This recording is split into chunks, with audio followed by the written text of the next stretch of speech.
In an era marked by economic uncertainty and shifting global dynamics, a stark contrast has emerged between the economic fortunes of Europe and the United States.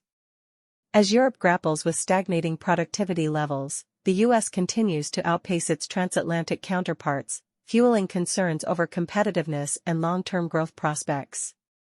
This divergence in economic performance has not gone unnoticed by the financial world's heavy hitters.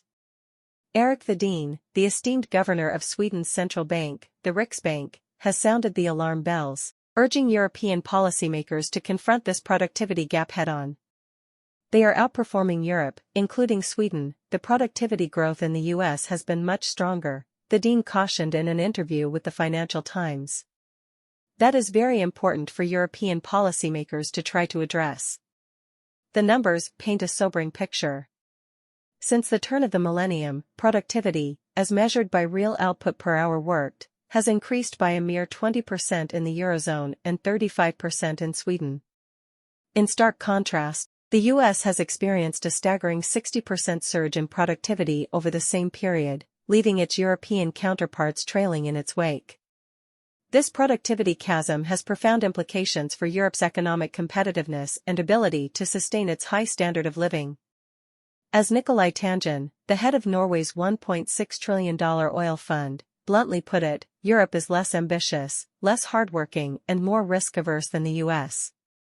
Thedéen's admonition to European policymakers comes at a pivotal juncture, as the continent grapples with a growing divergence in monetary policy from the US. On Wednesday, the Riksbank cut interest rates for the first time in 8 years, trimming borrowing costs to 3.75%, while the Federal Reserve signaled that US interest rates would remain elevated for an extended period, delaying its first rate cut until the second half of the year at the earliest. This divergence in monetary policy trajectories only serves to exacerbate the productivity gulf between the two economic powerhouses.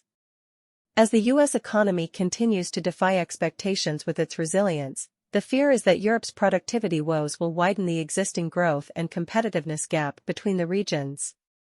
Thedéen acknowledged this risk, stating that an unexpectedly strong US economy could pose a greater competitive threat to Sweden than pressure on its krona currency. A stronger US economy could be more of a concern for the Swedish economy than the exchange rate, he admitted, echoing concerns shared by business leaders and policymakers across the continent. The stakes are particularly high for the Nordic nations of Sweden, Norway, and Denmark, where maintaining high wages and solid growth hinges on reversing the productivity slump that has persisted since the 2008 global financial crisis.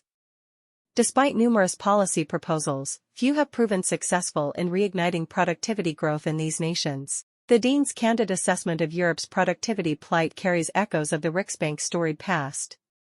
As one of the first central banks to raise rates in the aftermath of the financial crisis, the Riksbank drew the ire of Nobel laureate Paul Krugman, who accused it of Saddam-Eaterism.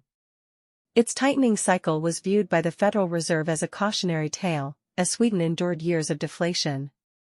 However, Thedéen, who assumed the governorship last year after serving as the head of Sweden's financial regulator from 2015 to 2022, dismisses any lingering institutional memory from that period influencing current monetary policy decisions.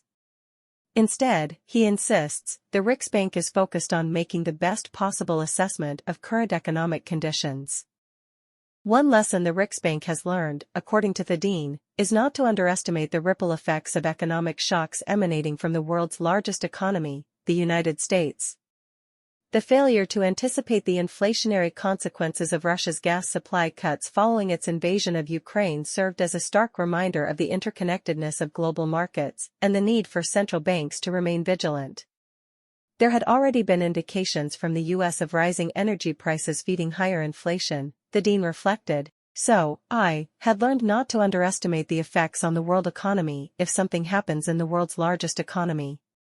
While Thedéen acknowledged that a slight delay in Fed rate cuts would likely have minimal impact on Sweden or the global economy, he expressed concern over the prospect of a sustained period of robust US economic performance forcing the Fed to further postpone monetary easing. In a nod to the intricate dance of central bank coordination, Thedéen underscored the interdependence of monetary policy decisions across borders. This time, it happens that we cut before the Federal but, who knows? Maybe next time it will be the other way around, he mused, highlighting the ever-shifting dynamics that shape economic policymaking.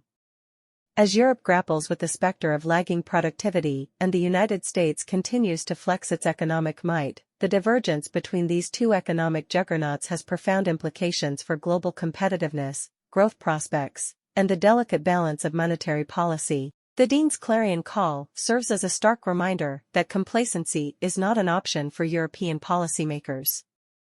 Failure to address the productivity gap could consign the continent to a future of diminished economic clout and dwindling prosperity.